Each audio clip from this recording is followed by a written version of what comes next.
Hi, I'm Susie Garden, and this is the Ageless and Awesome podcast. I'm an age-defying naturopath and clinical nutritionist, and I'm here to bust myths around women's health and aging so that you can be ageless and awesome in your 40s, 50s, and beyond. The Ageless and Awesome podcast is dedicated to helping women through perimenopause and menopause with great health, a positive mindset, and outrageous confidence. Hit subscribe or follow now, and let's get started.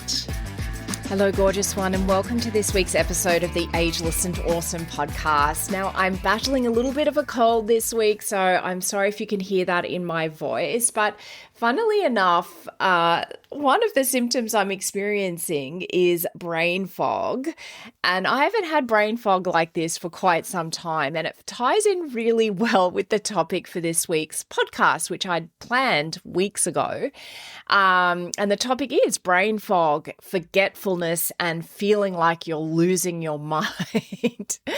So I am kind of experiencing that at the moment, so it feels like it's very close to home. But, you know, this is the brain fog that is, one of the most, I don't like to use the word frightening, but it kind of can be one of the most frightening symptoms of menopause, certainly one of the most annoying and concerning ones, and not because it's physically painful, obviously, but because it makes you question yourself, right? The brain fog makes you forget words. You lose your train of thought so easily.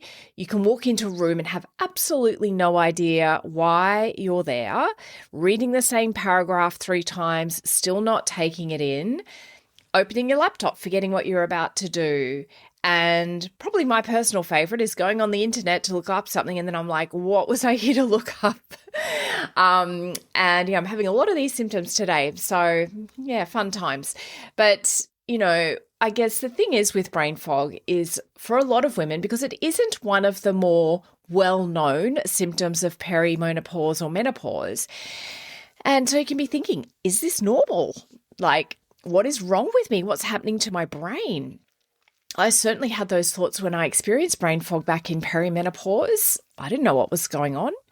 And I just want to reassure you right from the get-go, you're not losing your intelligence. This is not age.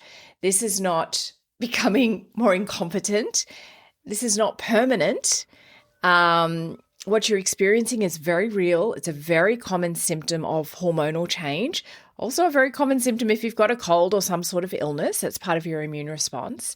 So today we're going to unpack exactly why this happens and what you can do about it, because it is something that can feel really concerning. I've certainly had those thoughts today, and then I realized what was going on. So let's start with why this symptom feels different from many of the other symptoms of perimenopause and menopause. The thing is, women kind of know that in your 40s, it can be quite common to experience weight gain. And they then often assume it's hormonal. You know, when you experience hot flushes, you recognize that as a perimenopause symptom or a postmenopause symptom. But brain fog can just feel messy because our ability to think, to remember, to communicate is deeply connected to our identity. And many of the women I work with are smart, capable, high-functioning women. They're running businesses, they're managing teams, they work in demanding careers sometimes, they're raising families, they're holding entire households together in many cases. So when they suddenly forget someone's name, or lose a word mid-sentence, or start a sentence you cannot remember where you're going with it, can't recall something you knew perfectly well yesterday, it can feel frustrating. Sometimes it can feel a bit scary. It can certainly feel like you are just losing your mind. And because nobody talks about this symptom enough, women will often fill that gap with fear, with concern. They'll assume the worst, particularly if there's a history of dementia in the family. They start going along those lines of, have I got early onset dementia? But what I want you to understand is that brain fog during the perimenopausal transition and postmenopause is incredibly common. In fact, many experts consider it to be one of the hallmark symptoms of this transition. And what you may not know is that estrogen is not just about reproduction, but there is an estrogen-brain connection. So let's talk about this. Most women know estrogen affects your periods, and some people, that's all they know about it, or that it affects hot flushes or other sorts of symptoms, but very few realize how important estrogen is for our brains. Estrogen helps support memory. It helps support learning, attention, verbal recall, and processing speed, and it influences the way neurons communicate with one another. So you can kind of think of estrogen as helping the brain's communication network run smoothly. And when estrogen levels fluctuate in perimenopause, then communication becomes less efficient in the brain. And, unlike menopause where estrogen eventually settles at a lower level, perimenopause is characterized by unpredictability. One hour of your day, estrogen may be high. 90 minutes later, it may be cycling lower and then back up again. It's like trying to drive on a road where the speed limit changes every few minutes and you have to adjust, and the brain has to constantly adapt to this change of estrogen. And that adaptation can show up as forgetfulness, difficulty concentrating, slower recall, feeling mentally foggy. And one of my favorite ways to explain this is your brain is still brilliant. It's still everything that it was. It's just running on unstable Wi-Fi. The information's still there. It's just accessing it can become a little bit more difficult. And I want to talk about one of the most common sort of complaints with this, and this is the disappearing word. You know exactly what you're trying to say. You can picture it, you know the concept, but the actual word won't come. And this happens because estrogen influences areas of the brain involved in verbal memory and retrieval. And during perimenopause, women often experience temporary disruptions in word finding ability. Temporary disruptions, okay? And because many women rely heavily on communication professionally, this symptom can feel incredibly confronting. It can be embarrassing. I've had clients who are lawyers tell me this, teachers, doctors, senior executives, women who make their living communicating, and they start to become convinced that they're becoming less intelligent, but they're not. Their brain is just navigating this hormonal transition. One other aspect of this that not a lot of people talk about is the blood sugar connection. And this is something that can surprise many women. Your blood sugar has a huge impact on your cognitive function. The brain uses actually a tremendous amount of energy, and it relies heavily on glucose, not sugar highs, stable glucose. And when blood sugar becomes unstable, concentration suffers, memory suffers, focus suffers, and decision-making suffers. And this is one reason why many women notice brain fog is worse when they skip breakfast, for example, survive on coffee, eat high-sugar snacks, go for long periods without eating. Because as estrogen changes, our insulin sensitivity can also change. We know that. And particularly once you hit 50, then we do notice a difference in this insulin sensitivity. And that's in men and women. And this can make blood sugar regulation more challenging. So if you've noticed things like you can't think straight as well in the afternoon, I get foggy around 3, I feel better after eating, my brain's working a bit better, then blood sugar might be playing a role here. Now let's add another layer, which is sleep. I love talking about sleep, as you know, if you're a regular listener. So sleep, or more accurately, the lack of sleep that often women in perimenopause and after menopause can have.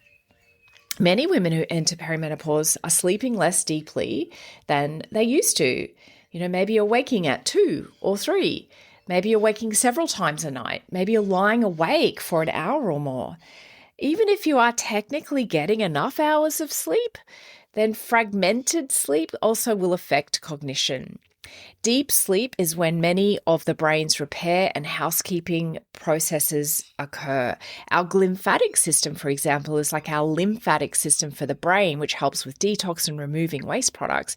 You have to be asleep in order for that glymphatic system to operate. So if you're constantly waking, lying awake for hours, that system will not activate. And so you can awake feeling foggy.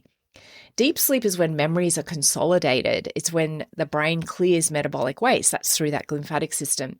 It's when neural connections are strengthened.